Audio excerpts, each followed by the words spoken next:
जाते मिले समाज सब पावे निज बदनाम। आत्म रूप अंत में अद्भुत ज्ञान बरसी करो आत्म।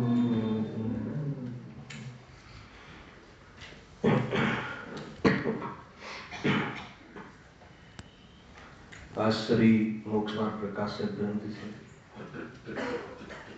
7મા અધિકાર ઉપર આપણે સ્વાધ્યાય ચાલી રહી છે. ધર્મ બુદ્ધિથી ધર્મધારક વ્યવહાર આભાસી મિથ્યા દૃષ્ટિ અને સાત તત્વ સંબંધી શ્રદ્ધા કેવા પ્રકારનું હોય છે, યથાર્થ અયથાર્થ હોય છે, એની ચર્ચા ચાલે છે.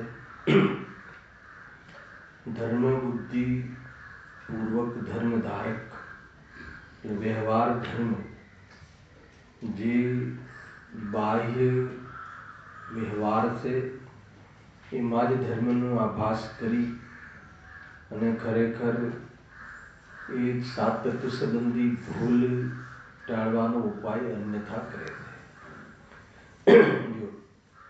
પેજ નંબર 232 બંધ તત્વનું અન્યથા રૂપ, એના પર આજે ચર્ચા પ્રારંભ કરીએ છીએ. વળી બંધ તત્વમાં જે અશુભ ભાવોથી નરકાતી રૂપ પાપબંધ થાય તેને તો બુરો જાણે, અને શુભ ભાવ વડે દેવાદી રૂપ પુણ્યબંધ થાય તેને ભલો જાણે. આ ભૂલ છે. શું કહ્યું? ફરીથી વાંચો, બરાબર ધ્યાન આપજો. વળી બંધ તત્વમાં જે અશુભ ભાવોથી નરકાદી રૂપ પાપ બંધ થાય તેને બુરો જાણે, અને શુભ ભાવ વડે દેવાદી રૂપ પુણ્યબંધ થાય તેને ભલો જાણે. આ મૂળ બંધ તત્વ સંબંધી ભૂલ રહી. હવે બંધ તત્વ સંબંધી તો એને ઘણો સ્વાધ્યાય કર્યો છે. બંધ તત્વ સંબંધી જે જાણકારી છે એને બહુ ભણ્યો છે. સ્થિતિ બંધ, પ્રદેશ બંધ, પ્રકૃતિ બંધ, અનુભાગ બંધ, બરાબર છે. એ બધી ખબર હોવા છતાં અંતરંગ અભિપ્રાયમાં જે પાપ બંધને બુરો માને છે અને પુણ્ય બંધને ભલો માને છે. ખ્યાલ આવ્યો? બંધ તત્વ સંબંધી યથાર્થ જાણકારી તો છે, છતાં બંધ તત્વ સંબંધી ભૂલ અભિપ્રાયમાં શું છે સમજો, બધું જાણે છે. અંતરંગ અભિપ્રાયમાં હાલ આપણે સિદ્ધિ કરી ને બધી ખબર છે કે આજના ભાવ કરવાથી આ સ્થિતિ બંધ થાય, જેટલા સમય સુધી બંધ થવાનો હોય એને સ્થિતિ બંધ કહે છે. એને ફળ આપવાનું, જે ફળ આપવારૂપી બંધ થાય છે એને અનુભાગ બંધ કહે છે. જે કર્મનું આવવું થાય છે એને પ્રકૃતિ બંધ કહે છે. જેટલી ક્વોન્ટિટીમાં આવે એને પ્રદેશ બંધ કહે છે. આ પ્રમાણે બંધ તત્વ સંબંધી બરાબર જાણે છે, પણ અંતરંગ અભિપ્રાયમાં એને પાપ બંધને ભલો બુરો માને છે, પુણ્ય બંધને ભલો જાણે છે. હાલ આપણે સિદ્ધિ કરવી તો કરીએ. માની લો કે જે પુણ્ય બંધ થાય એની સ્થિતિ ઘણી પડે એ સારું કે ઓછી પડે એ સારું? શું નિર્ણય છે? શાંતિથી ક્લાસ સ્ટાઇલથી લઈ આવે આપણે. હા, સ્થિતિ ન પડે સારું, બરાબર. પણ જનરલી સ્થિતિ બહુ મોટી પડે, કોઈ એવો ભાવ કહીએ ને એટલી મોટી કરોડો વર્ષ સુધીની સ્થિતિ બંધ પડે કે જેથી કરીને એના આબાદાકાલ છોડીને એનો ઉદય આવે તો પછી ભલે ને ગમે તેવા ભાવ કરીએ તો બી બહારમાં ઠાઠ રહે, એ સારું ગણાય કે ન ગણાય? કે અલ્પ સ્થિતિ બંધ પડે તો એ સારું? પુણ્યનો અલ્પ સ્થિતિ બંધ સારો કે ઘણો સ્થિતિ બંધ સારો? કેટલાક પુણ્ય એવા બંધાય, અત્યારે હાલને હાલ બંધાતા હોય ને, પરિણામ તો ચાલે છે, તો તાત્કાલિક હમણાં કલાકમાં 2 કલાકમાં એનું એટલું અલ્પ સ્થિતિ હોય કે હાલ ઉદયમાં આવીને ફળ આપીને નીકળી જાય. પણ એવો અલ્પ સ્થિતિ વાળો પુણ્યબંધ શું કરવાનું? આપણને તો એવો સ્થિતિબંધ આવે કે 33 સાગર ચાલે અને પછી ગમે તેવા કામ કરીએ તો પણ જે ઉદય તો બરાબર રહે પુણ્યનો.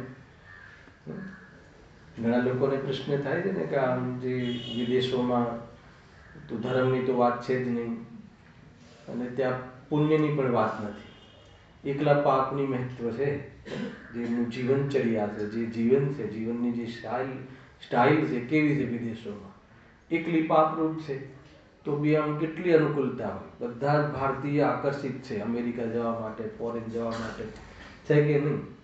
કેમ કે ત્યાં બધું સુખ છે એમ કહે છે ને, બધી અનુકૂળતાઓ છે ક્ષેત્રથી બધી રીતે, ને લોકો પણ પાપ કરે છે, પાપની મુખ્યતા છે, ભોગાદિની વિશેષતાઓ છે. તો પછી એ એવું કેમ છે એ ખબર છે?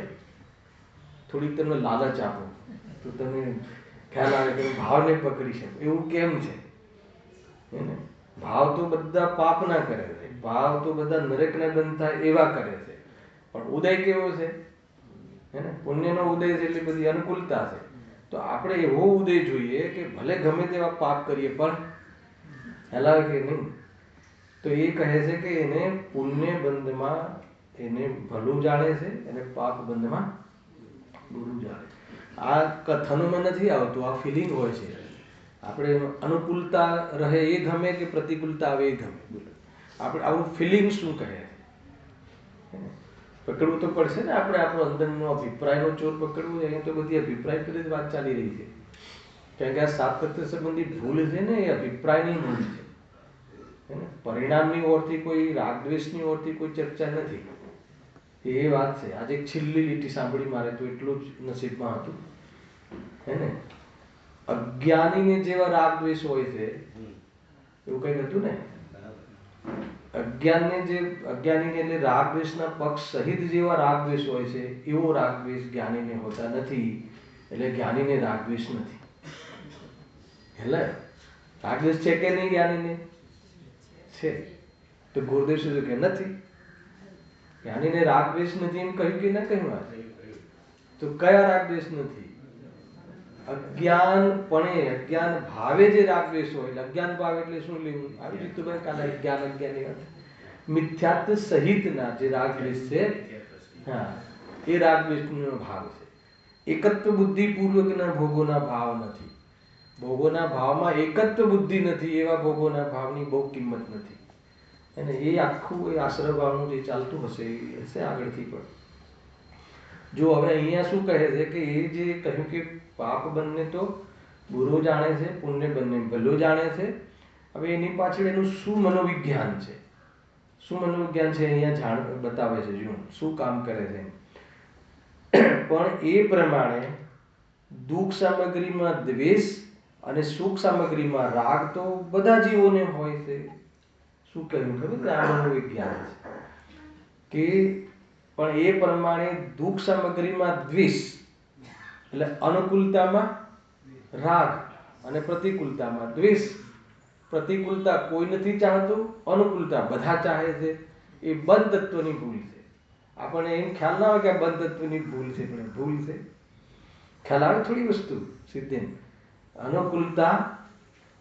અનુકૂળતામાં એ લખ્યું ને બધા ચાહે છે, પ્રતિકૂળતા કોઈ નથી ચાહતું. પણ વસ્તુનું સ્વરૂપ જેનું પરિણમન સ્વતંત્ર છે, એને કોઈ ઈષ્ટ અનિષ્ટ છે નહીં, કોઈ અનુકૂળ પ્રતિકૂળ છે નહીં. અનુકૂળ કહે કોઈ, અનુકૂળ કહે કોઈ, પ્રતિકૂળ કહે, એ સબ झूठे मन की वृत्ति है કે નહીં? અનુકૂળ પ્રતિકૂળ છે જ નહીં, આભાસ છે. એમ અહીંયા કહે છે. તો શું કહે છે કે એ પ્રમાણે દુઃખ સામગ્રીમાં દ્વેષ અને સુખ સામગ્રીમાં રાગ, એનું એ ખ્યાલ આવ્યો. અહીંયા રાગ દ્વેષની વાત નથી કરી, એટલે મેં ઓલી લીટી વાંચી ગુરુદેવશ્રીની. રાગ દ્વેષની વાત નથી કરી, ઈષ્ટ અનિષ્ટ બુદ્ધિ પૂર્વક રાગ દ્વેષની વાત કરી. અનુકૂળ સામગ્રી લાગે, અનુકૂળ સામગ્રી લાગે તો એમાં તો રાગ હે ને, રાગ કરવા લાયક માનો એને. જે આપણને સુખમાં અનુકૂળ લાગે, જેવી ભોગોમાં અનુકૂળ લાગે જે સામગ્રી, એના પર તો શું કરે છે? રાગ કરે છે. અને પ્રતિકૂળ લાગે એના પર દ્વેષ કરે છે. પછી પંડિતજી કોમેન્ટ્સ કરે છે. જો આ તો બધા જીવોને હોય છે. આનું નામ સાતમો અધિકાર. હેલો, ચોથો અધિકાર યાદ કરો. આવું તો બધા જીવોને હોય છે. બધા જીવોને એટલે કે જે શાસ્ત્ર સ્વાધ્યાય નથી કરતો એને પણ હોય છે, અથવા તું શાસ્ત્ર સ્વાધ્યાયના પહેલા જેવું માનતો હતો એવું શાસ્ત્ર સ્વાધ્યાય પછી બી એવું જ માને છે, તો ફરક શું પડે? ખ્યાલ આવે કે નહીં? તો એ બંધ તત્વના ભાવ માટે બંધ તત્વની ભૂલ ટાળવા તે શાસ્ત્ર સ્વાધ્યાય ચાલુ કર્યો, બંધ તત્વ વિશે બરાબર ખુલાસો કર્યો, એની પરિભાષા એની પરિભાષા મોઢે કરી, ગોખી જે પણ હોય અને એના બરાબર ભેદ પ્રભેદોને જાણ્યા.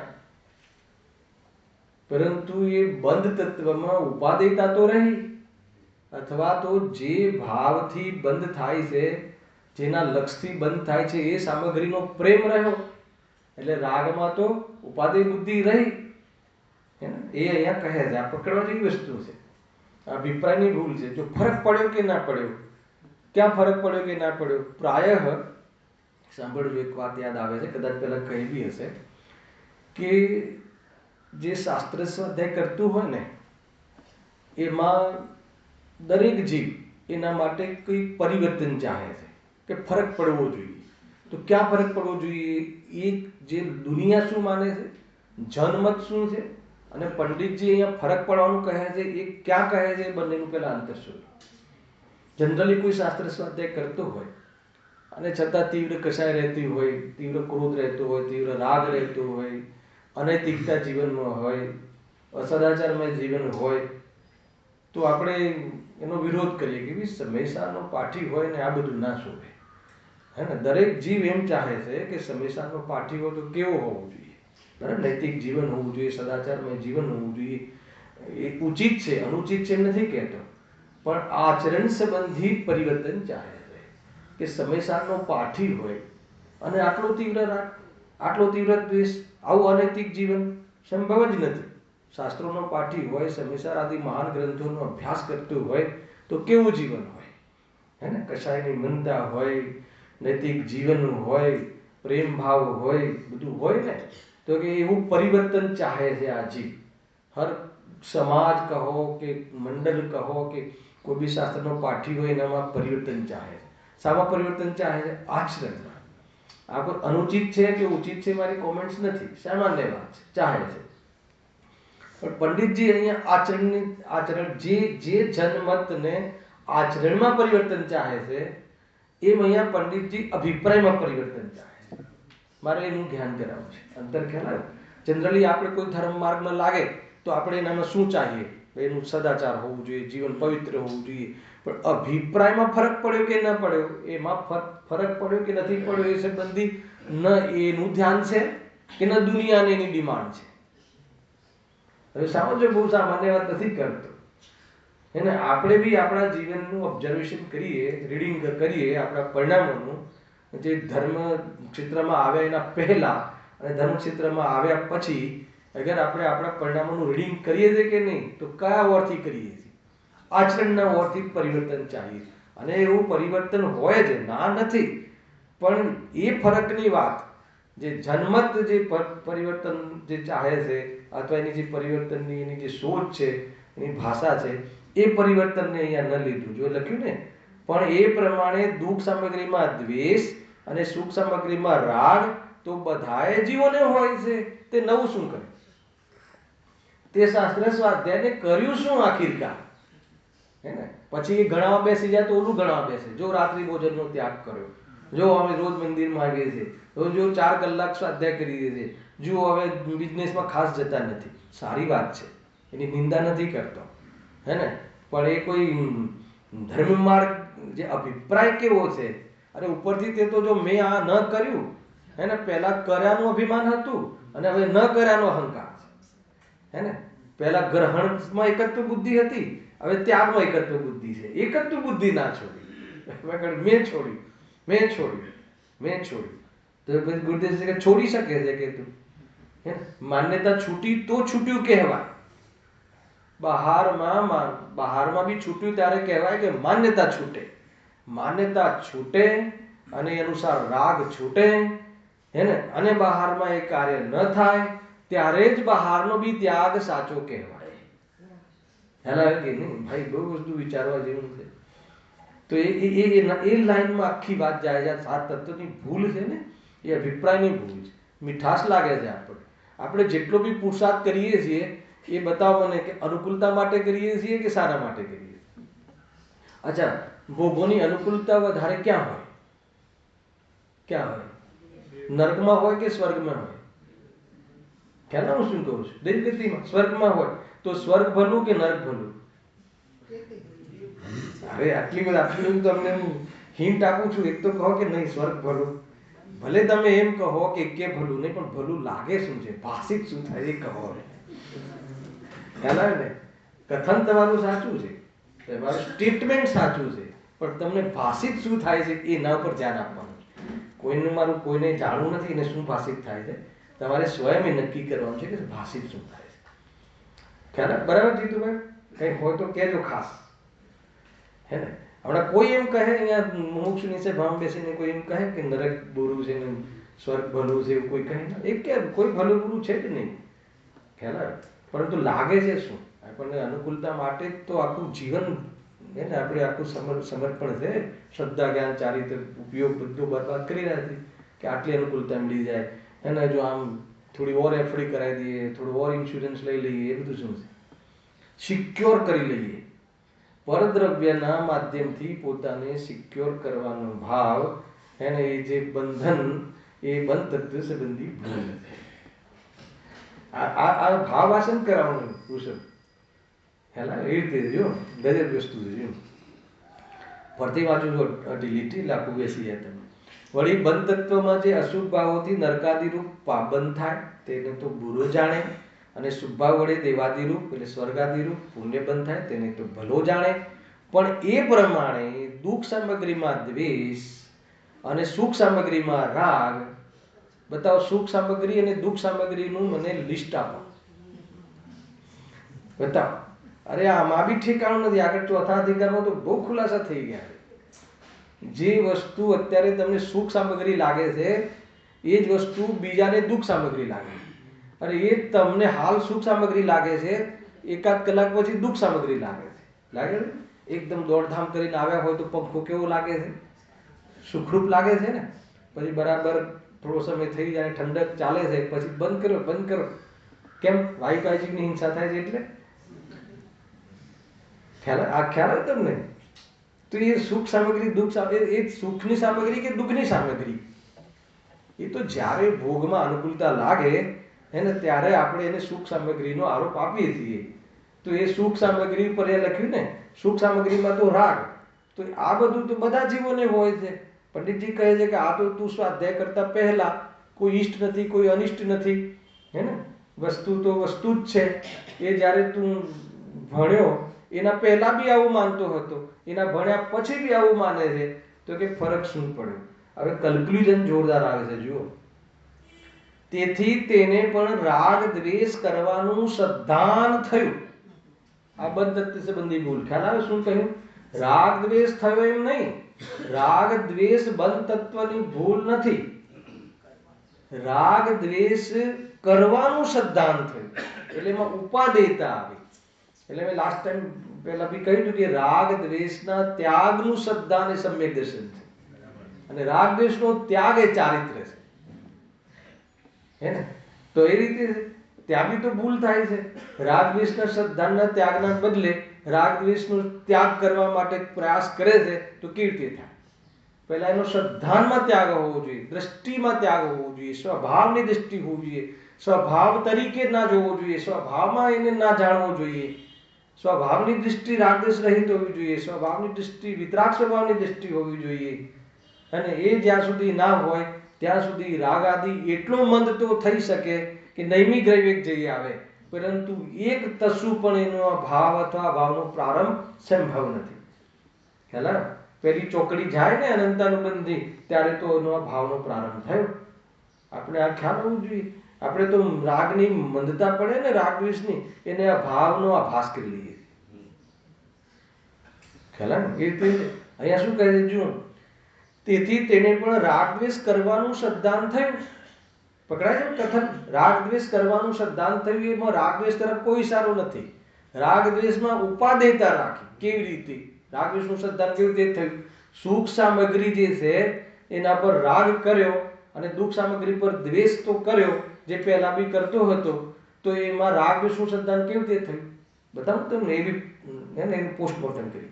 માનો કે કોઈ પદાર્થ આપણને ઈષ્ટ લાગે, ઈષ્ટ લાગે આપણને ભલો લાગે, અનુકૂળ લાગે, આપણા માટે ઉપયોગીતા લાગે, તો એના પ્રત્યે રાગ કરવા લાયક છે એ વાત આવી કે ના આવી? હે ને? એમાં રાગ કરવો જાય જ છે. એમાં રાગ કરીએ, એના પર પ્રેમ રાખીએ તો એ ભૂલ લાગે? અચ્છા, પ્રેમ રાખીએ, પ્રેમ તો દોષ છે કે નહીં? પછી દોષ લાગ્યો, પ્રેમ એ ગલત લાગ્યું આપણે એના ઉપર. આપણને ભગવાન કેવા લાગે છે? ઈષ્ટ લાગે છે કે અનિષ્ટ છે ભગવાન? કેવી વાત કર્યો છે? હવે કોઈ કહી શકે આટલા બેસેલા છે મને ભગવાન ઈષ્ટ છે કે અનિષ્ટ છે? પરદ્રવ્યમાં ઈષ્ટ અનિષ્ટ પણ લાગતું જ નથી. સાત તત્વમાં જીવ અજીવ, આશ્રવ બંધ, સંવર, નિદ્રા, મોક્ષ, આ સાત તત્વ પ્રયોજનભૂત. એમાં જીવ તત્વ આશ્રયભૂત ઉપાદેય કહ્યું. ખ્યાલ આવ્યો કે નહીં? અને જીવ તત્વ આશ્રયભૂત ઉપાદેય કહ્યું, અને અજીવ તત્વ ગે માત્ર છે. હે ને? આશ્રવ બંધ હે છે, સંવર નિદ્રા પ્રગટ કરવા રૂપ ઉપાદેય એક દેશ, અને મોક્ષ પૂર્ણ રૂપ પ્રગટ કરવા રૂપ ઉપાદેય. બરાબર છે? આશ્રવ બંધ તો ઉપાદેય નથી, હે છે. અને અજીવ હે છે, ઉપાદેય છે, માત્ર જ્ઞેય છે. તો ભગવાન જ્ઞેય છે ને, પરદ્રવ્ય છે. તો એમાં ઈષ્ટ અનિષ્ટની કલ્પના ક્યાં કરી? ઈષ્ટ અનિષ્ટ તો પોતાના પરિણામોમાં, હે ઉપાદેયતા તો પોતાના પરિણામોમાં હોય છે. ભગવાન હે છે કે ઉપાદેય છે? પરદ્રવ્યમાં હે ઉપાદેયતા લાગુ પડતી નથી. પણ આપણે તો પરદ્રવ્યને જ ઈષ્ટ અનિષ્ટ માની લઈએ. ખેર, મારે જે ઉદાહરણ બતાવવું છે કે આપણને જે કોઈ ઈષ્ટ લાગે નિમિત્ત તરીકે થોડી માનીએ છીએ આપણે.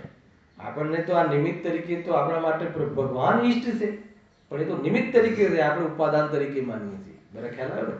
હવે જેને બી ઈષ્ટ માનીએ, શરીર લઈ લો કે ભોજન લઈ લો કે જેવી રૂપિયા ધન દોલત લઈ લો, એ બધું ઈષ્ટ માનીએ તો એના પ્રત્યે રાગ થાય ને. અહીંયા કહ્યું ને રાગ સામગ્રી, કહ્યું ને સુખ સામગ્રીમાં રાગ તો બધા જીવોને હોય છે. એટલે ઈષ્ટ માનીએ તો રાગ જાયજ થઈ જાય છે. રાગ કરવા લાયક થઈ ગયો. અને જે ચીજ અનિષ્ટ હોય, દુઃખદાયક હોય, શરીરમાં રોગ થાય, બતાવજો જરા શાંતિથી કહેજો મને. શરીરમાં કેન્સરનો રોગ થાય તો એ રોગને હટાવવાનો ભાવ આવે કે ના આવે? હે ને? હવે કેમ હટાવવાનો ભાવ આવે છે ખબર છે? મનોવિજ્ઞાન. આપણને રોગ થાય, શરીરમાં રોગ થાય, આપણને શબ્દ વાપરવો પડે છે. શરીરમાં રોગ થાય, સાંભળી લો, કેન્સરનો રોગ થાય તો એને હટાવવાનો ભાવ કયો ભાવ છે? દ્વેષ ભાવ છે. એ દ્વેષનું રૂપ છે. અચ્છા, એમાં હટાવવાનો ભાવ શું કામ થાય છે? દ્વેષ શું કામ થાય છે? કે રોગ મને થયો છે એમ માનીએ છે, અને મને થયો છે ને પાછો અનિષ્ટ છે. હે ને? અનિષ્ટ એમ માન્યું ને. અચ્છા, એ રોગ ઈષ્ટ છે, અનિષ્ટ છે કે જાણવા લાયક છે? કેમ જાણવા લાયક છે? અરે એનામાં પ્રમિત્વ શક્તિ છે, એટલે આપણા જ્ઞાનમાં એનું હે ને ઝલકે છે, અને જાણવાનો મારો સ્વભાવ છે. એટલે એ સમયમાં એ પદાર્થને જાણવાની મારી યોગ્યતા થઈ છે, એટલે જાણવું થાય છે. તો એ જાણવું થાય છે, એમાં મને રોગ થયો એ ક્યાંથી ઘુસાડ્યું? હવે મને રોગ થયો અને એને અનિષ્ટ લાગે, રોગ તો અનિશ્ચિત લાગે. તો એ અનિષ્ટ લાગે તો એના પર શું થાય છે? દ્વેષ થાય છે. કેમ કે દુઃખની સામગ્રી લાગતા એમાં દ્વેષ કરે છે, સુખની સામગ્રી લાગતા રાગ થાય છે. એટલે એને તો રાગ દ્વેષ કરવાનું જ એ લખ્યું ને, કરવાનું જ સદ્દાન થયું. એમાં ઉપાદેયતા થઈ. અહીંયા બેસેલા કોઈ બી જીવ એમ કહે કે આપણને શરીરમાં કેન્સર થાય છે, રોગ થાય છે, અને રોગ તો કાંઈ હે ને, રોગ પર પ્રેમ થાય? રોગ પર તો હટાવવો જ જોઈએ ને.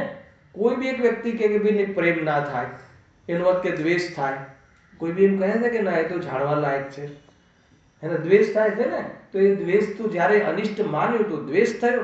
તો કોઈ દુઃખની સામગ્રી માની, એનો અર્થ એ થઈ ગયો કે દ્વેષમાં કોઈ પ્રોબ્લેમ નથી. દુઃખની સામગ્રી પર કોઈ બી દુનિયામાં દ્વેષ કરે એ ગલત લાગતું જ નથી.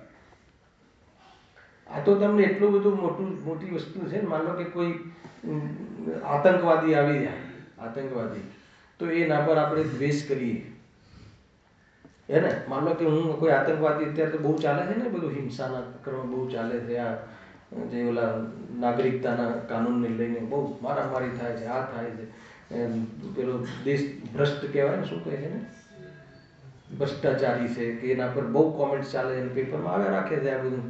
તો જ્યારે એમાં આવે કે ભાઈ આને ભારતના વિરોધમાં એમ કે એમ કહ્યું કે નહીં, આને ઉડાવી દો કે ભારતને, તો એવું જે બોલે, સ્ટેટમેન્ટ આપે, આવું જે ભાવ કરે, આવું વ્યક્તિ આવે, તો એ વ્યક્તિ પર આપણે 10 જણ આજે આપણે એક મિટિંગ રાખીએ, એ વ્યક્તિ પર આપણે વિચાર કરીએ, તો એક વ્યક્તિ એને ભલો કહેશે? હેલા શું કહેશે મને બતાવો? ઉડાઈ દેવો જોઈએ. આ દેશની ભાષા કહું તો આપણે લૌકિક, ઉડાઈ દેવું જોઈએ, આને તો રોડની વચ્ચે ગોળી મારી દેવી જોઈએ. એવું કેટલી વાર નક્કી કર્યું હશે તમે? જ્યારે પાછું છે ત્યારે ખ્યાલ આવે તમને શું કહું છું? તો એને બુરો માન્યો કે ના માન્યો? તો બુરો માન્યો એટલે એને એ સામગ્રી દુઃખ લાયક લાગી, આપણા માટે દુઃખદાયક છે, અનિષ્ટ છે, તો દ્વેષ થયો કે ના થયો? અચ્છા, એનો વાંધો નથી, દ્વેષ થયો ત્યાં સુધી આપણે તમને સ્વીકાર કરીએ છીએ. પણ એ મને બતાવો કે એમાં અહીંયા એમ કહે છે કે એ દ્વેષ કર્યો એ બરાબર કર્યું કે બરાબર ના કર્યું? કે એમાં કોઈ વ્યક્તિ એવો આવી જાય છે, કોઈ પંડિત આવી જાય, શું કરો છો આ રાગ દ્વેષ, શું કરો છો, તમારા હાથની વાત નથી, એ બી ભગવાન હાથમાં છે, આ છે તે છે, એમ તમને કહે, તો એમાં 10 જણ કહે, એમાં ખોટું શું છે? આમાં ખોટું શું છે બતાવો, મારે એ ના પર વજન આપવું છે.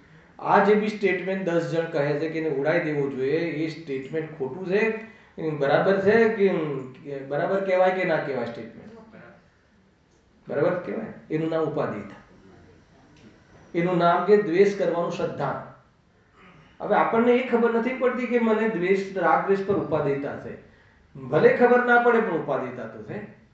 તમને ખ્યાલ આવે છે? હું જે લોજિક બતાવું મને એ બતાવો ફરીથી 2 મિનિટ. માનો કે આપણે એના પર દ્વેષ કર્યો કહેવાય કે ના કર્યો? એને ઉડાવી દો, એને સજા આપી દો, આજે જ ફાંસી આપી દો.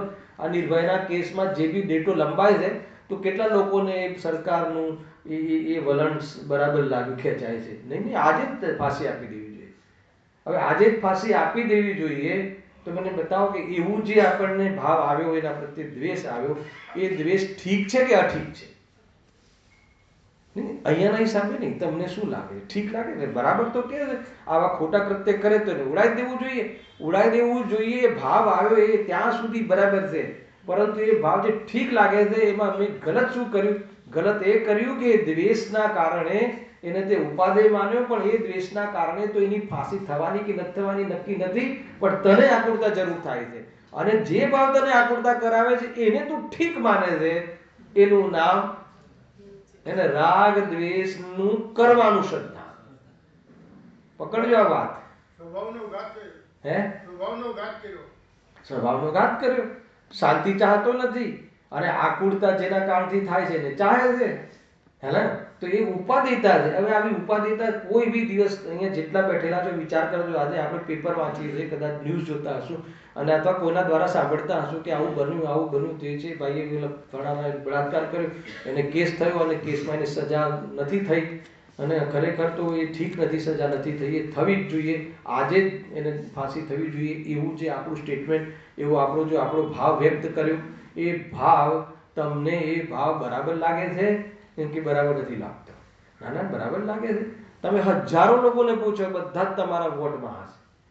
એનો અર્થ ખબર છે? એ ભાવ ઠીક લાગે છે એનો અર્થ શું? કે ઉપાધિ લાગે છે. અચ્છા, એ ભાવ આવી જાય ભૂમિકાનો, એમને એ વાત, એનો નિષેધ નથી. તમે ભારત દેશના વડાપ્રધાન હો અને સમ્યક દ્રષ્ટિ હો, તો કદાચિત તમે એ પ્રવૃત્તિ બી કરો, તમને નવાઈ લાગશે, હે ને? ન્યાયસંગત પ્રવૃત્તિ બી કરો, પરંતુ એ જે ભાવ એમને આવ્યો, દ્વેષનો ભાવ આવ્યો છે, સમ્યક દ્રષ્ટિ એ દ્વેષ ભાવને ભલો જાણે, કરવા લાયક માને કે કરવા લાયક ન માને? કરવા લાયક ન માને એટલે સમ્યક દ્રષ્ટિ છે. અને આપણામાંથી એવો એક બી વોટ ના મળે કે આ કરવા લાયક નથી, ને કરવા લાયક જ છે, એ ઉપાધિતા છે. હેલાય કે નહીં? અચ્છા, કેમ કરવા લાયક છે? કેવી રીતે માન્યો? કરવા લાયક માન્યો તો વાંધો શું છે? અરે ભાઈ, એનાથી આકુરતા થાય છે, એનાથી કર્મનો બંધ થાય છે. તારા એવા દ્વેષના કારણે કોઈ સામેવાળા પદાર્થને હટી જશે એવું તો છે નહીં. આપણને ક્રોધે ડિમાન્ડ કરી કે એને હટાવી દો આ દુનિયાથી, તો ક્રોધના કારણે ઓલા પદાર્થનું પરિણમન થાય એમ તો બનતું નથી, પણ ક્રોધના કારણે કર્મ બંધાય છે અને વર્તમાનમાં તને આકુરતા થાય છે, સ્વભાવને ચુકાય છે. એ તો આટલું નુકસાન થાય એ ભાવને તું કહે કે વાંધો નહીં, બરાબર છે, ભલે કહે કે ના કહે, પણ એવી માન્યતા 24 કલાક નિરંતર ચાલે છે, તો નિરંતર એ પાપનું બંધ કરે છે. ખ્યાલ આવે? તમને નવી લાગશે, હાલ ઉપયોગમાં છે ને, ઉપયોગમાં એ નથી. આપણે ઉપયોગમાં લઈને ફાંસી આપી દેવી જોઈએ તો જ્યારે પ્રસંગ આવે ત્યારે આપણે કહીએ, પણ ફાંસી આપી દેવી જોઈએ એવો દ્વેષ, એવું તો આપણું સ્ટેટમેન્ટ, એવું આપણું નિર્ણય એ ક્યારે ક્યારે છે, ક્યારે ક્યારે નથી, નિરંતર છે. તો નિરંતર બંધ ચાલે ભાઈ. બહુ બહુ કઠિન કામ છે આ. પંચ પરાવર્તનની સિદ્ધિ એટલે થાય છે. અને ઉપયોગમાં તો પ્રસંગ રૂપ ઉપયોગ તો કદાચિત ક્યારેક ક્યારેક થાય, પણ એમાં આપણે નિરંતર એ અંદરમાં વસેલી વાસના છે. હવે એ નિરંતર થાય છે. બંધ કેવી રીતે થાય છે એની આ ચર્ચા છે. અને બંધ થાય છે એ તો જાણી લે, પરંતુ એમાં એને ગલત નથી લાગતું, કાંઈ એમાં ખોટું નથી લાગતું. એનો અર્થ કે રાગ દ્વેષ કરવાનું શ્રદ્ધાંત છે. જે સુખની સામગ્રી લાગે એના પ્રત્યે રાગ કરે છે, અને દુઃખની સામગ્રી લાગે એના પર દ્વેષ કરે છે. એટલે કોઈ પદાર્થને ઈષ્ટ માને છે, કોઈ પદાર્થને અનિષ્ટ માને છે. તો ઈષ્ટ પદાર્થ પ્રત્યે રાગ કરવો એ કરવા લાયક માને છે, અને અનિષ્ટ પદાર્થ પ્રત્યે દ્વેષ કરવો કરવા લાયક માને છે. એનું નામ કે રાગ દ્વેષ કરવાનું શ્રદ્ધાંત છે. એને રાગ દ્વેષનો અભાવ કરવાનું શ્રદ્ધાંત નથી. આખો કન્સેપ્ટ ખ્યાલમાં આવ્યો? તમને એમ લાગે કે આમાં શું લખ્યું છે, આટલી બધી મેટર છે, અભિપ્રાયની ઓળખી મેટર છે. એ રીતે જવાય. જો તેથી તેને પણ રાગ દ્વેષ કરવાનું શ્રદ્ધાંત થયું. और ત્રીજી વાત લઈએ, ઉપર લખ્યું ને કે ભાઈ કોઈ કહે કે કોઈ બહુ એગ્રેસિવ વ્યક્તિ હોય ને, તો કોઈ કહે કે ભાઈ જે આ નરકને બુરું માને છે અને સ્વર્ગને ભલું માને છે, તો શું આજથી અમે નરકને ભલું માનીએ? હે, વચ્ચે એક વાર ચર્ચા થઈ હતી ને આપણે વચ્ચે, તો પછી શું નરકને ભલું માનવું જોઈએ? શું એવા પરિણામ કરીએ કે નરકમાં જઈએ? નરકને બુરો કહીએ છીએ, એમાં પ્રોબ્લેમ શું છે? એ તો કહે છે કે ખરેખર, અને પાછું આધાર આપે. જો છડાડામાં પણ લખ્યું છે કે નરકોમાં આમ દુઃખ પડે છે ને, ત્યાંનું ઠંડી આવીને, ગરમી આવીને, ક્ષેત્ર આવીને, દુર્ગંધ આવીને, સુગંધ આવીને, મારીને, ધડાધડીને, હે ને, તો એટલે તું નરકથી તો ડરાવે બી છે. તો નરક બુરો કહીએ છે, એમાં પ્રોબ્લેમ શું છે, એમાં ગલત શું છે? ખ્યાલ કે નહીં? તો કે તે પૂરી છડાડા વાંચી નથી. ત્યાં એકલા નરકને બુરું નથી કહ્યું, સ્વર્ગને બી બુરું કહ્યું છે. ચારેય ગતિ દુઃખના ભોગવવાના સ્થાન છે, દુઃખના કારણ નથી. પેલી ઢાલ ચાલે છે તમારે ગુરુ શુક્રવારે, એટલે તો નહીં આવ્યો તમે નરક ગતિના વર્ણનમાં. નરક ગતિનું વર્ણન આવશે. નરક ગતિમાં દુઃખની સિદ્ધિ કરે છે, ચારે ગતિમાં દુઃખની સિદ્ધિ કરે છે જૈન શાસન, ખાલી નરક ગતિમાં નહીં. એનો અર્થ એ થઈ ગયો કે નરક અને તિર્યંચ અથવા કોઈ બી ક્ષેત્ર, સ્વર્ગનું ક્ષેત્ર દુઃખનું કારણ નથી, તો દુઃખનું કારણ બીજું કાંઈ છે. એટલે કહે છે કે ખરેખર નરકની જે સામગ્રી છે ને, નરકમાં જે બી જમીન છે, જે દુઃખનું કારણ નથી, પણ તારી જે કશાયની તીવ્રતા છે, દેહ બુદ્ધિ છે, કશાયની તીવ્રતા છે, એ દુઃખનું કારણ. તો પછી શું તારો આ રીતે ડરાવે છે અને એ કહે છે કે તું એટલા પાપોમાં લાગ્યો છે, ભોગોની પ્રવૃત્તિમાં અને તીવ્ર પાપમાં લાગ્યો છે, તો પરિણામથી વિરક્ત થવા અર્થે એને કહેવામાં આવે છે. પ્રધાનતા તો વ્યવહારથી, કથનમાં પ્રધાનતા વ્યવહારની હોય છે, અને અનુભવમાં તો વસ્તુ સ્વરૂપનો અનુભવની પ્રધાનતા હોય. હેલાવે નહીં? આ રીતે વાતો તો નિમિત્તોની જ થાય છે, અને અનુભવ વસ્તુના સ્વરૂપનું થાય.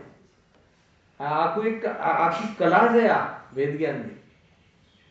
આપણે શું કરીએ છીએ કહું તમને, અજ્ઞાનિકોને કહેવાય, વાતો તો વસ્તુના સ્વરૂપની કરે છે, અને શ્રદ્ધાંત પર્યાયનું કરે છે, સંયોગોનું કરે છે, સંયોગી ભાવનું કરે છે, અનુભવ તો સંયોગી ભાવનું કરે છે, અને વાતો તો તીર્થંકર ભાવ, જે ભાવે તીર્થંકર ગોત્ર બંધાય એ પણ હે છે. અરે કેવલ જ્ઞાન નહીં, પર્યાય પણ બાહ્ય તત્વ છે. મેં સરસ બોલ્યું એનો અનુભવ કરે છે, હું બોલ્યો એનો અનુભવ કરે છે. હાલાવે કે નહીં? આ છે, આ દશા થઈ, આનું નામ આ ભાષણ છે.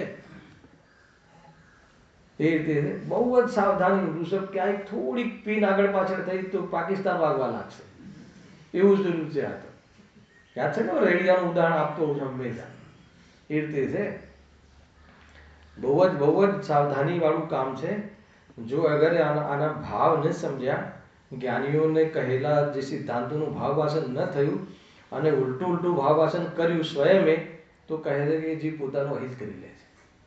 શાસ્ત્ર વાંચ્યા પછી બી નિશ્ચય નહીં, ઉત્કૃષ્ટ વાત વાંચ્યા પછી બી સમજ્યા પછી બી એનો આભાસ કરી લે છે. તો એ તો પંડિતજી કહે છે કે તું શાસ્ત્ર વાંચ્યા પહેલા જેવું માનતો હતો એવું તો માને છે. અગર જો તું નરકને બુરું કહે તો ખરેખર કોઈ એની સામગ્રી ભલી બુરી પદ્રવ્ય છે નહીં. એ તો આપણી જે કષાય તીવ્ર હોય છે એને લઈને સુખ દુઃખનો આધાર છે. મિથ્યાત્વ અને કષાયના કારણે સુખ દુઃખનું કારણ છે.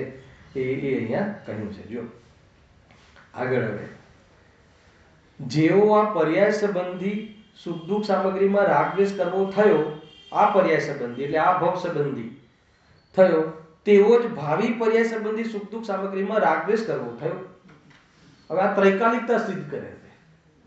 માનો કે તમને એક પરમાણુની અંદર ઉપાધિ બુદ્ધિ, એક પરમાણુમાં અપનત્વ લાગે કે ભાઈ હું તો મારી જે ઉદયગત મને જે શરીર મળ્યું છે અને ઉદયમાં મને જે એક પત્ની મળી છે એ પત્નીમાં તો અપનત્વ કરું છું, હું પર સ્ત્રીમાં તો અપનત્વ કરતો જ નથી.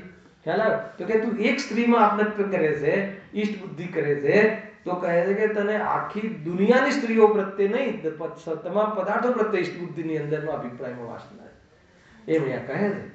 એટલે તમને એમ લાગે કે ભાઈ આ ભાવ પૂરતું આપણે આ કરીએ છીએ સુખ સામગ્રી દુઃખ સામગ્રી, તો એને આગળના ભાવની તૈયારી બી તો હમણાં જ કરે છે ને. ખ્યાલ આવે કે નહીં? જો અત્યારે આપણને માની લો કે તમને થોડુંક મનોવિજ્ઞાન બતાવો, મને સાયકોલોજી છે, આ તો આખી વિજ્ઞાન છે, આ જૈન ધર્મ વિજ્ઞાન છે, અંધશ્રદ્ધા નથી. ખ્યાલ આવે? આપણને માની લો કે આ ભાવમાં એવું લાગે સિદ્ધિનભાઈ કે આપણે કમાણી સારી થઈ ગઈ છે, એફડી થઈ ગઈ છે, જગ્યા પોતાની થઈ ગઈ છે, ધંધો બરાબર ચાલે છે, બરાબર છે, તો એના પછી આપણે શાના માટે મહેનત કરીએ છીએ? 7 પેઢી સુધી મહેનત કરીએ છીએ, બરાબર છે. અચ્છા, છતાં બી આપણે પાછું મંદિર આદિ જઈએ છીએ, તો આ ભાવનો તો ભય માન લો કે આપણને મટી ગયું. હવે આગળના ભાવ માટે બી તૈયારી કરવી પડશે ને. શું તૈયારી? અરે ભલે હવે આ ભાવમાં તો પ્રભુ તમે બહુ આપ્યું, પણ આગળના ભાવમાં બી તમે એમને આવી અનુકૂળતા મળે એટલા માટે અમે તમારી સેવા પૂજા કરીએ છીએ. એ લખ્યું છે આમાં. તેવો જ ભાવિ પર્યાય સંબંધી સુખ દુઃખ સામગ્રીમાં પણ રાગદ્વેષ કરવો થયો. એટલે એકત્વ બુદ્ધિ બી એની ત્રૈકાલિક છે. હેલાવે કે નહીં? એ રીતે ગજબ છે ભાઈ. રાગ આત્મા અનાદિનો છે, સ્વભાવ અનાદિનો છે, તો રાગ પણ અનાદિનો છે, મિથ્યાત્વ પણ અનાદિનું છે. બે સાથે ચાલી રહ્યું છે. બંનેમાં ભેદ કરે તો રાગનો અંત આવે અને સ્વભાવ તો અનાદિ અનંત છે. કેટલી મજાની વાત છે. ખ્યાલ આવે કે નહીં? આત્મા અનાદિ અનંત છે અને સંસાર અનાદિ શાંત છે, સાદી શાંત છે. ખ્યાલ આવે કે નહીં? સંવર સાદી અનંત છે, મોક્ષ સાદી અનંત છે અને આત્મા અનાદિ અનંત છે. વજન કોનું વધારે છે? અને સંસાર અનાદિ સાદ છે, અભાવતા વાળી ચીજ છે. અને સંવર આદિ સાદી અનંત કાલ છે, પ્રગટ થયા પછી રહ્યા કરે છે. અને આત્મા તો અનાદિ અનંત છે. જ્ઞાયક ભાવ તો જ્ઞાયક ભાવ જ છે. આખી જે ફ્રેમિંગમાં ક્યાં બેસવું, ક્યાં ધ્યાન આપવું, ક્યાં દેખવું, એના માટે બધું જ વિચાર કરી, બધું જ્ઞાન જાણે બધું, હે ને? પણ માને પોતાની ચીજો એને જ માને તો સમ્યક જ્ઞાન. જાણવામાં નિષેધ નહીં કરતા, પોતાનું જાણવામાં વિવેક રાખવો. હે ને? ખ્યાલ શું કહ્યું? જાણવું સ્વપરનું સ્વભાવ જાણવું છે, પણ સ્વને અપનાવવું, સ્વને પોતાના તરીકે જાણવું અને પરને પરાય તરીકે જાણવું, એ જ્ઞાનનું સમ્યકપણું છે. ખ્યાલ આવે કે નહીં? ના આપણે સ્વને જ જાણીએ કામ, કેમ કે સ્વનું જ કામ છે, એવું નથી. જ્ઞાન બધાનું થાય, ખ્યાલ આવે? પણ જે મારું છે એવું જાણવું સ્વનું જ થાય, સ્વભાવનું જ થાય. બસ આ જ્ઞાનનો વિવેક છે. આ જ્ઞાનમાં સમ્યકતા આવી ગઈ અને એમાં પ્રતીતિ પૂર્વક હોય છે એટલે દ્રષ્ટિ સમ્યક થઈ ગઈ અને એ પ્રમાણે સ્થિરતા હોય છે એટલે સ્વરૂપાચરણ ચારિત્રનો અંશ પ્રગટ થઈ ગયો. હવે સ્થિરતામાં લાભ લાગે તો પછી પૂર્ણ સ્થિરતા કરવાનો ઉપાય રાખે છે, એટલે રાગ દ્વેષનો અભાવ કરવાનો ઉપાય રાખે છે, અથવા સ્વરૂપમાં લીન થવાનો ઉપાય રાખે છે અને મોક્ષમાં ચાલુ જાય છે. ખ્યાલ આવે? આખી થિંક ખ્યાલ આવે? બહુ સિમ્પલ છે. મિથ્યાત્વ એટલું ભારે છે, એટલું ઘર કરી ગયું છે કે રાગ પ્રત્યે એને એકત્વ છૂટવું છે ને હે ડર લાગે. બહુ સારી આગળ છે આ બી બહુ ડર લાગે છે. ડર છે ને એમાં રાગ ભલું લાગી જાય કે નહીં ભાઈ આ ગુરુદેવની ભક્તિ ન કરું ઈ રાગ આવી વસ્તુ અલગ છે પણ ગુરુદેવની ભક્તિ અહિતકારી છે. ઈ વિચારતા ડર લાગે. બહુ એ છે જ આગળ છે જ આ પોતાનો આશ્રય લીધો નથી કે ભાઈ મારો આશ્રય શું છે. હા અરે રાગ વગર તો માની લો કે સમર્થ તત્વ સંબંધી ભૂલ તો એક તો છે. તમે દેવશાસ્ત્ર ગુરુ પ્રત્યે કહો, ઘરના જે કુટુંબીજનો પ્રત્યે કહો, એના રાગ વગરનું, એમના પ્રત્યે પ્રેમ વગરનું, સારા શબ્દો બોલું દુનિયાના, એના પ્રત્યે સ્નેહ વગરનું જીવનની કલ્પના કરી શકો છો? એના વગર જીવન સારું હોય એવી કલ્પના કરી શકો છો? મતલબ કે વિતરાગ ભાવે રહેવામાં આનંદ છે એવું ભાષણ થાય છે? શું વાત કરો છો ભાઈ? વિતરાગ ભાવે અમે પાપ પ્રવૃત્તિ છોડી દઈએ પરંતુ આપણા દીકરા દીકરીઓ પ્રત્યે, આપણા દેવશાસ્ત્ર, ઈષ્ટ દેવ, ઈષ્ટ ગુરુ પ્રત્યે તો આપણને સ્નેહ હોય અને એના વગરનું જીવન તો કેવું લાગે, હે ને? તો એ કલ્પના જ નથી કરી શકતું. એનું નામ જ વાસ્તવમાં ભૂલ છે આ બધી. ભાઈ એ હોવું જરૂરી છે. અરે હોવું જરૂરી શું હોય એ જુદી વાત છે પણ એમાં ઉપાદેયતા વાત જુદી છે. વિતરાગ ભાવમાં આપણને બોલવામાં તો જોરદાર બોલીએ પણ વિતરાગ ભાવે રહેવાની કલ્પના કરો અને એમાં તમને ધ્રુજારી આવે તો સમજવાનું કે સાતે ભૂલો બેઠી છે. વિતરાગ ભાવનો ભાવ વાસન થાય ને અને એમાં જો તમને ડર લાગે ને તો સમજી લેવાનું કે સાતે ભૂલ થઈ છે, સાતે તત્વની ભૂલ થઈ. કોઈ મારું છે જ નહીં. એક વાર જરા એક ખૂણામાં બેસીને વિચારજો ઘરના, કોઈ આપણું છે જ નહીં. એ એકદમ નિરાશ જીવે. અરે કોઈ આપણું છે જ નહીં એ તો વાસ્તવમાં ખુશીની વાત છે. ખ્યાલ કે નહીં? એ અંતર છે. આ એક ચૈતન્ય ભગવાન સિવાય મારું કોઈ નથી. અને હર વસ્તુ, હર પદાર્થ પોતપોતાનો ઈશ્વર છે. વાત સમાપ્ત થઈ ગઈ ત્યાં. શાના માટે રાગ કરો? રાગનું મારું શું પ્રયોજન છે? રાગ દ્વેષ કરવાનું જેનું પ્રયોજન છે, રાગ દ્વેષ કરવાનું જેનું શ્રદ્ધાન છે, એમાં મટ્યું નથી. એનો સંસાર આજે પણ તાજો જ છે. હરોભરો સંસાર છે. ક્યાં બેઠો છે એનાથી મતલબ નથી. એને શું માને છે એનાથી મતલબ છે. કઈ ગતિમાં છે એનાથી મતલબ નથી. શું માને છે એનાથી મતલબ છે. નરકમાં પડ્યો છે કે ક્યાં પડ્યો છે એનાથી મતલબ નથી. શું માને છે એનાથી મતલબ છે. નરકમાં રહીને બી આનંદમાં રહેવા વાળા જીવ અનેક છે. અને વૈમાનિક દેહમાં રહીને પણ દુઃખી થવા વાળા જીવો અનેક છે. બાહ્યની સામગ્રી કોઈ સુખ દુઃખરૂપ છે નહીં. રાગ દ્વેષ દુઃખરૂપ છે અને એના ભાવરૂપ વિતરાગતા સુખરૂપ છે. જ્યાં સુધી એવું શ્રદ્ધા ન થાય ત્યાં સુધી કોઈ પણ તત્વની ભૂલ એને ટળી નથી. અહીં અભિપ્રાય પર વજન આપી રહ્યો છું એટલા માટે હું તમને આ એક બાલની ખાલ કાઢીને વિચાર કરી રહ્યો છું. બાકી તો સિમ્પલ ભાષા છે. હવે જો કર્મથી રીતિ બતાવે છે, આ બી બહુ ખતરનાક વાત છે. વળી શુભાશુભ ભાવો વડે પુણ્ય પાપના વિશેષો તો અઘાતી કર્મોમાં થાય છે પણ અઘાતી કર્મો આત્મગુણના ઘાતક નથી. આ રીતે કોઈ આર્ગ્યુમેન્ટ કરી શકે કે ભાઈ શુભાશુભ ભાવો જે પુણ્ય પાપના ભાવોના ભેદ તો છે ને, અઘાતી કર્મોમાં બે અલગ અલગ પ્રકૃતિ છે અને એમાં કોઈ આત્માના ગુણોના ઘાતક તો છે નહીં. હવે સાંભળો પંડિતજી શું કહે છે. બીજું, શુભાશુભ ભાવોમાં ઘાતી કર્મોનો તો નિરંતર બંધ થાય છે જે સર્વ પાપરૂપ જ છે અને એ જ આત્મા ગુણોના ઘાતક છે. શું કહ્યું? આ તમે એમ કહી શકો કે શુભાશુભ ભાવો સાથે તો પાપ પુણ્ય બંધ થાય છે. સાંભળ્યું? બરાબર છે. પાપ પુણ્ય બંધ થાય છે ને. અને પાપ પુણ્યનું ફળ ક્યાં આવે છે? સંયોગ. ક્યાં નથી આવતું? આત્મા. બરાબર છે. એટલે આત્માનો તો ઘાત કરતા નથી. પછી પ્રોબ્લેમ શું છે? ખ્યાલ આવે કે નહીં? આ એ દિશામાં પૂછે છે. પછી પ્રોબ્લેમ શું છે? પુણ્યનો ઉદય ક્યાં આવે? આત્મામાં આવી જાય છે, સંયોગમાં આવે છે. પાપનો ઉદય ક્યાં આવે છે? સંયોગમાં આવે છે. તો પછી ક્યાં પ્રોબ્લેમ છે? આત્માના ગુણના ઘાતક તો છે નહીં. પછી પંડિતજી આગળ કહે છે કે શુભાશુભ ભાવોથી ઘાતી કર્મનો પણ બંધ થાય છે.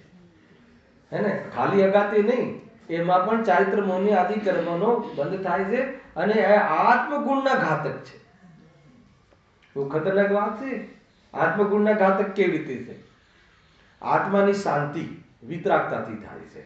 અને પછી માની લો કે આ લાગુ દરેક માટે પડે છે, જ્ઞાની માટે બી. ખ્યાલ આવે છે? માની લો કે એ છઠ્ઠા ગુણસ્થાનમાં આવે, મુનિરાજ છઠ્ઠા ગુણસ્થાનમાં આવે તો સ્વભાવનો ઘાત થયો કે ના થયો? કયા સ્વભાવનો ઘાત થયો? શુદ્ધોપયોગ. શુદ્ધોપયોગ આત્માનો પ્રગટ સ્વભાવ છે. શુદ્ધોપયોગ નિર્વિકલ્પ દશા, વિતરાગ ભાવ, વિતરાગ દશા એ આત્માનો સ્વભાવ પ્રગટ થયો છે. હવે એને છોડીને શુભ ઉપયોગમાં આવે છે. ખ્યાલ આવે તમને?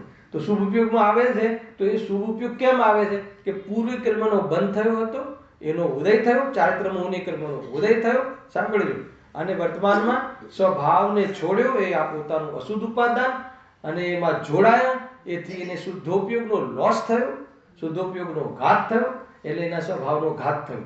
એ રીતે ગુણના ઘાતક છે. આ શુભાશુભ ભાવ પણ ગુણના ઘાતક છે, વિતરાગ સ્વભાવના ઘાતક છે, એ લખ્યું છે.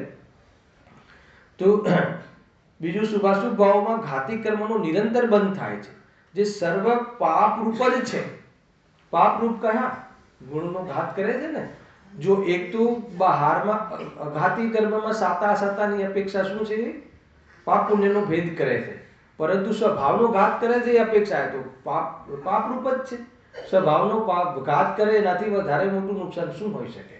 અત્યારે આપણને શુભ ભાવ આવે છે, અત્યારે શુભ ભાવ આવે છે, તો એ શુભ ભાવ આવે છે તો એ ઘાતક છે કે નહીં?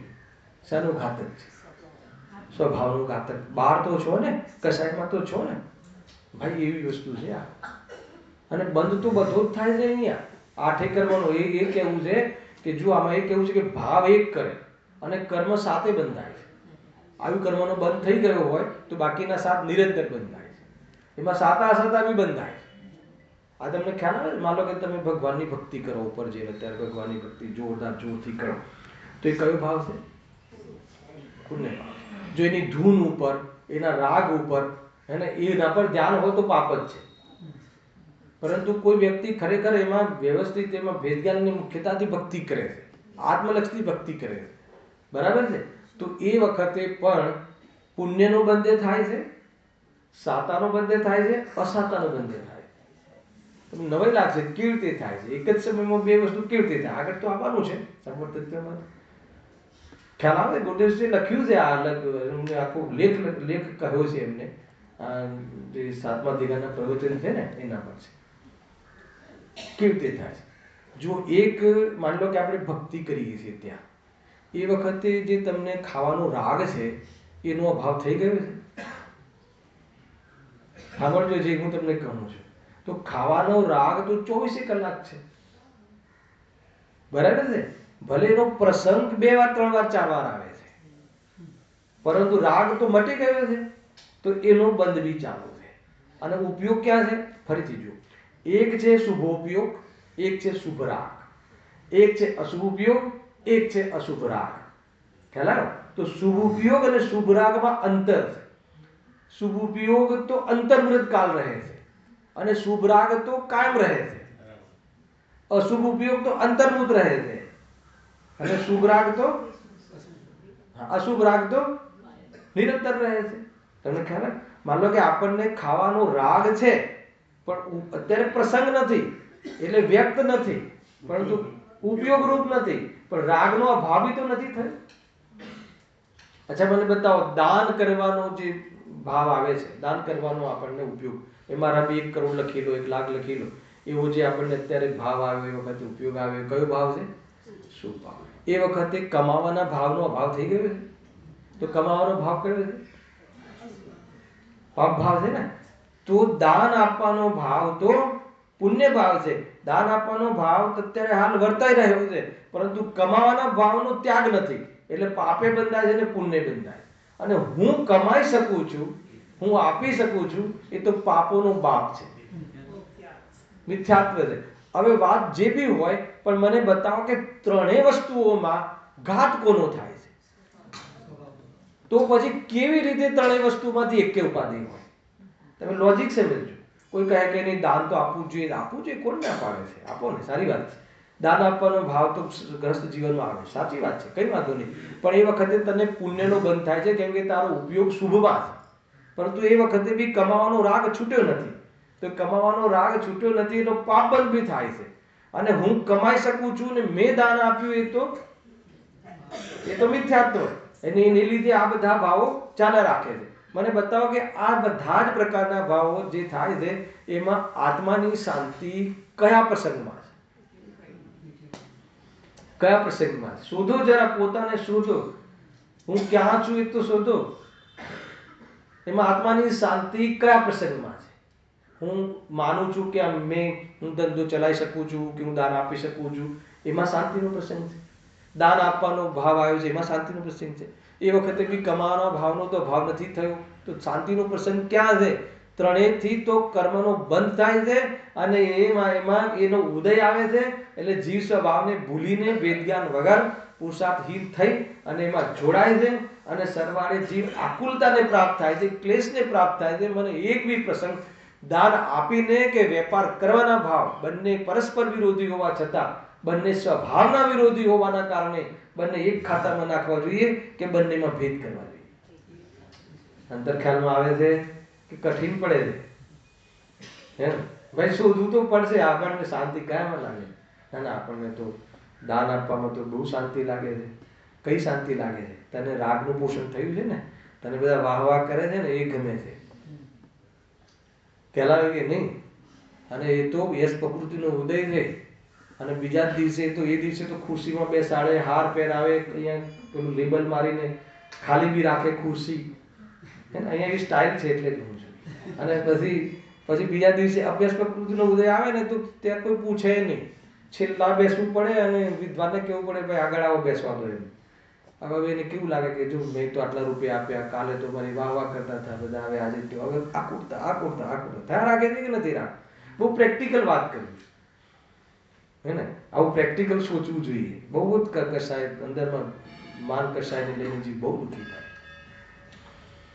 ભાઈ બહુ જબરજસ્ત વસ્તુ છે. શું કહે છે જુઓ, ફરીથી વાંચું છું આ ડીલીટી. વળી શુભાશુભ ભાવો વડે પુણ્ય પાપના વિશેષો એટલે ભેદ તો અઘાતી કર્મમાં થાય છે. એમાં પુણ્ય ને પાપ સાતા બંધાય છે. પણ અઘાતી કર્મો આત્મગુણના ઘાતક નથી. એને તો કઈ એમાં તો કઈ મેટર નથી. બીજું શુભાશુભ ભાવમાં ઘાતી કર્મનો તો નિરંતર બંધ થાય છે. ગજબ છે. આપણે આ શોધવું જોઈએ. મેં શુભ ભાવ કર્યો એમાં મોહનીય કર્મ કઈ રીતે બંધાય, એમાં ચારિત્ર મોહનીય કર્મ કઈ રીતે બંધાય, એમાં જ્ઞાનાવરણીય કર્મ કઈ રીતે બંધાયું અને કેવી રીતે બંધાય છે. ચાર ઘાતી કમસે કમ આત્માના ઘાતક છે એની તરફ તો વિચાર કરવો જોઈએ ને. અરે બહુ બધી બાબતો છે. ખ્યાલ આવે કે નહીં? જ્ઞાનાવરણીય કર્મ જે જ્ઞાયક સ્વભાવથી દૂર રહીએ છીએ એટલે જ્ઞાનાવરણીય કર્મનો બંધ નિરંતર કરે છે. હું જ્ઞાયક છું અને જીવ માત્ર ભગવાન છે એને એવું સમજાવતી વખતે મને જ્ઞાનાવરણીય કર્મનો બંધ પડી રહ્યો છે કે નથી પડી રહ્યો? અગર જો હું સમજાઈ શકું છું એ માનતો હોઉં તો દર્શન મોહનીયનો બી બંધ પડી રહ્યો છે. પોતાના જ્ઞાયક સ્વભાવથી દૂર રહે છે એટલે જ્ઞાનાવરણીય કર્મનો બી બંધ બંધાઈ રહ્યો છે. અને સમજાવવાનો રાગ છે એટલે ચારિત્ર મોહનીયનો બંધ પણ થઈ રહ્યો છે.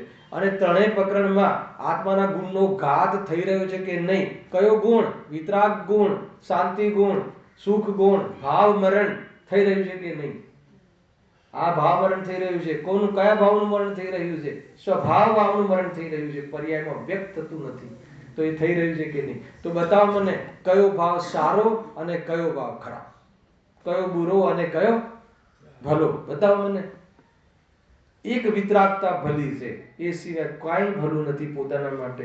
એટલે વિતરાગતાનો પ્રયાસ કરવો જોઈએ. એટલે રાગ દ્વેષના ભાવનું શ્રદ્ધાંત તો તને નંબર પહેલામાં હોવું જોઈએ. આશ્રવાધિકારમાં પણ આચાર્ય દેવ એક સાથે મોહ રાગ દ્વેષ કહે છે, ખાલી મોહ નથી કહેતા. એનો અર્થ ખબર છે? અજ્ઞાનીમાં પણ એમ, એટલે કે મોહ રાગ દ્વેષ સાથે એક સાથે જ રહે છે. એનો અર્થ ખબર છે? એમાં છે ને ખરેખર સમયસાર છે ને, સમયસાર સમ્યક દ્રષ્ટિના રાગદ્વેષને રાગદ્વેષ ગણતું જ નથી. અને એમ જ છે ખ્યાલ મિથ્યાત્વ સહિતનો રાગદ્વેષ, મિથ્યાત્વ સહિતનું અવ્રતપણ, એકત્વ બુદ્ધિપૂર્વકનો રાગદ્વેષ જ બંધનું કારણ છે. તમને એકત્વ ના હોય ને પછી રાગદ્વેષ રહે ને, એમાં કોઈ ફરક નથી પડતો, અલ્પ બંધ થાય છે. અને જ્ઞાની તો એને ગે તરીકે જાણે છે. હું એને નિજરાધિકારમાં આ જ પેટર્ન ચાલી રહી છે. તો એ રીતે સમજાવું છું કે માની લો કે આપણે કોઈ પડોશીના ઘરમાં કોઈ ડેથ થઈને શોક સભામાં જઈએ કે ના જઈએ? પહેલા શોક સભામાં જઈએ ને તો ત્યાં શોક થાય કે ના થાય? શોક થાય છે કે નથી થતો? મને એ કહો. પોતાના ઘરનો કોઈ મરી જાયની વાત નથી, પડોશમાં કોઈ જીવનું દેહાંત થઈ ગયું અને એને શોક સભાનું આયોજન કર્યું અને એની શોક સભામાં આપણે હાજરી આપીએ છીએ તો આપણને શોક થાય છે કે નથી થતો? થાય છે તો કેમ થાય છે, નથી થતું તો કેમ નથી થતું, એનો જવાબ આપો, પછી છોડું તમને. થાય છે પોતાના રાગથી થાય છે. બોલો, શોક થાય, શોક નથી થતો કે થાય છે? અચ્છા, કોઈ કહે કે કાંઈ શોક નથી થતો. અરે બધા ક્રિકેટની વાતો કરતા હોય, શેર બજારની વાતો કરતા હોય છે, હમણાં બજેટ આવી, બજેટની વાતો થતી હોય છે. શોક સભામાં તમે એકવાર આવજો બધા ત્યાં. બહેનોને ખ્યાલ નથી ને બિચારા લોકોને, આપણે સ્મશાન યાત્રામાં, સ્મશાન યાત્રામાં મળતું તો જડતું હોય ને, આ બાજુ તો બધા ટેક્સમાં આમ થયું ને તેમ થયું. વાતો કયો શોક છે બધા? શોક તો કંઈ દુઃખ બી દેખાતું નથી. તો ખરેખર એ રીતે બી શોક નથી થતો. કેમ નથી થતો? કેમ કે જે કોઈ વ્યક્તિનું દેહાંત થયું છે એ મારું કોઈ નથી. હે ને? સાંભળજો. અને એ વખતે એને ખુશી છે કે નહીં એ બતાવો. અરે મારો દીકરો તો મરી નથી ગયો એ વાતની એ વખતે ખુશી પડે છે. તમને નવાઈ લાગશે, જેનો દીકરો મરી ગયો છે એ મારો નથી એટલે એ વાતનું મને દુઃખ નથી, અને મારો દીકરો તો આજે બી સુરક્ષિત છે, એને જીવન છે, એ વાતનું એને સુખ પડે છે. સમજો, ઉદાહરણ આપું છું. એક દિવસ એ વખતે સુખ છે, એ વખતે જ્ઞાનીની આ દશા બતાવી છે મારે. અને પછી જે શોકનું પ્રદર્શન થાય છે થોડું ઘણું, એ શું છે? ઉપચાર છે. આખો ખ્યાલ આવ્યો? એટલા માટે એકત્વ બુદ્ધિ જેને નીકળી ગઈ હોય, એને આત્મામાં એકત્વ બુદ્ધિ થઈ હોય અને બાકી દેહ બુદ્ધિ નીકળી ગઈ હોય, તો એ જે બીજાની શોક સભામાં જતો હોય અને જે પ્રકારે દુઃખ થાય છે એ પ્રકારે ઔપચારિક દુઃખ હોય છે, પરંતુ એને પોતાની વસ્તુ તો સુરક્ષિત છે. ખ્યાલ આવ્યો કે નહીં? અને જે બાહ્યમાં ઘટના, જે ઉદયમાં ઘટી છે એ મારી વસ્તુ નથી, છતાં જેટલો રાગ બાકી છે એના અનુસાર ઉપચારથી દુઃખ થાય છે. એ દુઃખમાં પડોશી જેવું દુઃખ છે એટલે એ દુઃખને ગણતું નથી સમયસાર. ખ્યાલ આવ્યો કે નહીં? અને એને જ્ઞાની તો સ્વભાવ રૂપ અનુભવ જ નથી કરતો, એને દુઃખરૂપ માને છે. એટલા માટે એને વાસ્તવમાં એનો ખ્યાતા દ્રષ્ટા છે. આખું ફ્રેમિંગ છે ને. એટલા માટે મિથ્યાત્વ મોહ રાગદ્વેષ લખાય છે. મોહપૂર્વકના રાગદ્વેષને જ રાગદ્વેષ ગણાય છે. મોહ નીકળી ગયા પછી, ઉપાધિ બુદ્ધિ નીકળી ગયા પછી રાગદ્વેષ રહે, એને ગૌણ કરીને નિષેધ કરવામાં આવે છે. જ્ઞાનીને રાગ જ નથી, જ્ઞાનીને દ્વેષ જ નથી. આશ્રવ અધિકારમાં સમયસારમાં એમ કહે છે કે જ્ઞાનીને આશ્રવ નથી. બંધ અધિકારમાં એમ કહે છે કે જ્ઞાનીને બંધ નથી. હાલાકી કે નહીં, ભોગાદિના ભાવોમાં રહેવા છતાં પણ એને બંધ નથી. બંધ નથી એટલું નહીં, ભોગાદિમાં દેખાવા છતાં એને નિજરા છે. હાલો, એ સમયસારની દેન છે, એ સ્વભાવના બલવાળી વાતો છે. અરે બહારમાં થોડું ઘણું તમને જે દેખાય, અજ્ઞાની ક્યાંથી જોવે છે અને જ્ઞાની ક્યાંથી જોવે છે, એમાં બહુ મોટું અંતર છે. હાલ કે નહીં? ના, પણ એ જ્ઞાની ના હોય તો તારે શું કરવું છે? વસ્તુનું સ્વરૂપ તો જેવું છે એવું છે ને. કોઈ એમ કે ને ભાઈ, એ આપણે તો એને ભલે એને રાગ છે, પણ એને રાગની દ્રષ્ટિ હશે તો, એને રાગની દ્રષ્ટિ હોય ને તો બી એનો સ્વભાવ રાગથી રહિત છે. તને ત્યાંથી જોવાનું છે. રાગને રાગ જોવાનો, રાગને લઈને કોઈ જીવને રાગી નહીં જોવાનો. ભાઈ બહુ બધી વસ્તુઓ છે સમજવામાં. એ તો એક સ્વભાવની ઉદ્ધવતા વાળાને આ મેન્ટેન નથી કરવું પડતું, બધું ઓટોમેટિક હોય. તમને તમારા ઘરના ડબ્બાની સાકર મીઠી લાગી, પછી સાકર તો મીઠી જ હોય છે એવો અનુભવ કરી લીધો, તો પછી ફોરેનની સાકર મીઠી હશે, પંચમકાલની સાકર મીઠી હશે, ચતુર્થકાલની સાકર ઓર મીઠી હશે, હે ને? એવું કઈ વિચારવું પડે? સાકર મીઠી હોય તો કોઈ બી કાળની, કોઈ બી ક્ષેત્રની સાકર મીઠી જ હોય એવો અનુભવાય છે. એને વિચાર કરીને અનુભવ કરાતો નથી. હે ને? વિચાર કરવું અને અનુભવ કરવો બે જુદી ચીજ છે. અંતર ખ્યાલમાં આવે છે. વિકલ્પ કરીને અનુભવ હોતો નથી. અનુભવમાં નિર્વિકલ્પતા હોય છે ને, વસ્તુનું યથાર્થ સ્વરૂપનું ભાન હોય. ગજબની આ એક નીતિ છે પરિણતિની, બહુ વાસ્તવમાં એ સમજવા જેવી છે. વિચાર કરજો, કાંઈક પકડમાં આવી શકશે. જીવો. હા, વળી શુભાશુભ ભાવ વડે પુણ્ય પાપના વિશેષો તો અઘાતિક કર્મમાં થાય છે, પણ અઘાતિક કર્મો આત્મગુણના ઘાતક નથી. બીજું, શુભાશુભ ભાવમાં ઘાતી કર્મનો તો નિરંતર બંધ થાય છે, જે સર્વ પાપરૂપ જ છે અને એ જ આત્મગુણનો ઘાતક છે. હવે શું કરવું? માટે શું કરવું? માટે અશુદ્ધ, હે ને? હાલ શનિવારના પહેલા શરૂઆતના ક્લાસમાં અમે એટલા માટે વિષય લીધો હતો. એ દિવસે કહ્યું હતું કે આ બધા ભાવ આવશે, આ બધા વિષયો. ભાવ કેટલા પ્રકારના? બે પ્રકારના, શુદ્ધ અને અશુદ્ધ. બરાબર છે? અશુદ્ધના કેટલા ભેદ? બે. પાપ અને પુણ્ય, શુભ અને અશુભ. શુભ અશુભ કોના ભેદ છે? અશુદ્ધના ભેદ છે. ખ્યાલ? કોના ભેદ નથી? શુદ્ધના ભેદ નથી. તો શુભ ભાવ કયો ભાવ થયો? અશુદ્ધ ભાવ થયો. આ રીતે સમજાવવું પડે છે એકદમ ગણિતથી. જ્ઞાનીઓએ કહ્યું છે, શાસ્ત્રમાં લખ્યું છે અશુદ્ધ ભાવ છે. કેમ અશુદ્ધ ભાવ છે? કેમ અશુદ્ધ ભાવ છે એ બતાવો. ચલો, પાપ તો અશુદ્ધ છે, પણ પુણ્ય કેમ અશુદ્ધ છે? હે? બહુ સરસ. સ્વભાવથી દૂર રાખે છે, સ્વભાવનો ઘાત કરાવે છે, બંધનું કારણ છે, જ્ઞાન નથી, ચેતનાનો ભેદ નથી, ચૈતન્યને અનુસરીને થતું નથી, પળને અનુસરીને થાય છે, પળ લક્ષથી થાય છે. ખ્યાલ આવે કે નહીં? કયો ભાવ? શુભ ભાવ. પણ પછી એનું ફળ કેવું? એનું ફળ તો મીઠું ને. ખ્યાલ આવે કે નહીં? નાના, એનું ફળ તો મીઠું. બહારમાં અનુકૂળતા હોય ને તો ધર્મ ખૂબ થાય. બોલો, બહારમાં આપણે નોકરી કરવી પડે અને પૈસા માટે 24 કલાક ફરવું પડે તો ધર્મ થઈ શકે? પણ શાંતિથી આમ બેંક બેલેન્સ જોરદાર હોય તો રોજ આપણે પ્રવચન એટેન્ડ કરીને ધર્મ કેવો સરસ થાય. બરાબર કે નહીં? જીવને આવું લાગે છે કે નહીં? હવે એ શું કરવા જાય કે પરિસ્થિતિ સરખી કરવા જાય અને પછી હું ધર્મ કરીશ. પોસિબલ છે? અરે ધર્મીના આશ્રય હોય છે. ગુરુદેવશ્રી આ કથન તરત બોલે. એને ધર્મ, આત્માનો ધર્મ આત્માના આશ્રય હોય છે. પરની પરિસ્થિતિ કેવી હોય છે એના આધાર ઉપર તારો ધર્મ નથી. તારા આત્માના આશ્રય ધર્મ પેદા કર તો તારી દુનિયામાં કોઈ બી પરિસ્થિતિ હશે એનો જ્ઞાતા દ્રષ્ટા રહીશ. સાક્ષી ભાવે તું જીવ છે, સાક્ષી ભાવ વાળો જીવ છે. અજ્ઞાનીનો જીવ પણ સાક્ષી ભાવે રહે છે. જ્ઞાન સ્વભાવે સાક્ષી રૂપે. કેટલું અદ્ભુત સ્વરૂપ છે. આનંદ આવી જાય એ રીતે છે. જો માટે અશુદ્ધ શુભાશુભ ભાવ વડે કર્મ બાંધ થાય છે. તેમાં ભલો બુરો જાણવો એ જ મિથ્યા સિદ્ધાંત છે. તો એમાં જો શુભ અશુભ થાય એની ચિંતા નહીં કર. એમાં તું જે ભલા બુરાની ભેદ કરે છે ને એ ભેદ કોઈ બી રીતે સિદ્ધ થતું નથી. એ બંને જો સૌથી પહેલા રાગાદી ભાવો ભલા કે બુરા એના પહેલા ભેદ જ્ઞાન, પહેલા નંબરનું ભેદ જ્ઞાન મારાથી ભિન્ન છે. હવે જે મારાથી ભિન્ન છે એની સાથે હવે ક્યાં પ્રોબ્લેમ છે? કેવો બી હોય છતાં બી કે ભાઈ આત્મામાં તો થાય છે ને, આત્મામાં થાય છે તો હવે આત્મામાં થાય છે તો તને આત્મામાં લાભ અપાવે છે કે નુકસાન અપાવે છે? તો એ ભલો છે કે બુરો છે? તો કે બુરો છે. મોહ રાગ દ્વેષ આત્માની વિકૃતિ છે, બુરા ભાવ છે, સ્વભાવથી જુદા ભાવ છે. ખ્યાલ આવે? એટલે કોઈ બી પહેલું ભેદ જ્ઞાનનું પહેલું સ્ટેજ, પહેલું સ્તર પહેલા એ નક્કી કરવામાં આવે છે કે જો કોઈ બી વ્યક્તિ મરી જાય તો પહેલા એ નક્કી કરવામાં આવે છે કે મારું સગું થાય છે કે નથી થતું.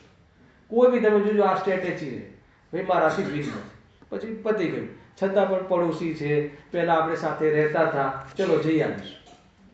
ખ્યાલ? હવે જે જઈ આવવું થાય છે એનો શું મતલબ? વગર સૂતકનું, કોઈ ટેન્શન નહીં. એકાદ ભક્તિ સાંભળીને આવી જવાનું. આ બધું જ બરાબર છે, એ રીતે જ ચાલે છે. એવું ક્યાં હોવું જોઈએ? જે પોતાનો દીકરો લાગે છે એમાં પણ શોક સભામાં કેવું લાગવું જોઈએ? પડોશી લાગવું જોઈએ. ઘણી વાર કેવું કે પડોશી જ છે. પોતાનું શરીર પડોશી લાગવું જોઈએ. ઘર કેવું લાગવું જોઈએ? હે ને? ખરેખર બધા ઘરના મેમ્બરો મહેમાન લાગવા જોઈએ. આ રીતે જ્યારે એ રીતે તમને એ છે જ એમ ટેમ્પરરી છે, બધું પરમેનન્ટ વસ્તુ હું છું એવો અનુભવ થાય. બંધ તત્વ પર દ્રષ્ટિ ન જાય અને બંધ તત્વમાં જ ભેદ કરે તો બંધન પર જ દ્રષ્ટિ રહી. પાપુને એમાં ભેદ કર્યો ને, અબંધ પર દ્રષ્ટિ ગઈ નહીં. એ બંધ તત્વ સંબંધી ભૂલ છે. નેક્સ્ટ ટાઈમ આપણે જે ચોથા અધિકારનો બંધ તત્વનું સ્વરૂપ છે ને એને લેશું, ઓર વિશેષ ખુલાસો થશે. સહેજાનંદી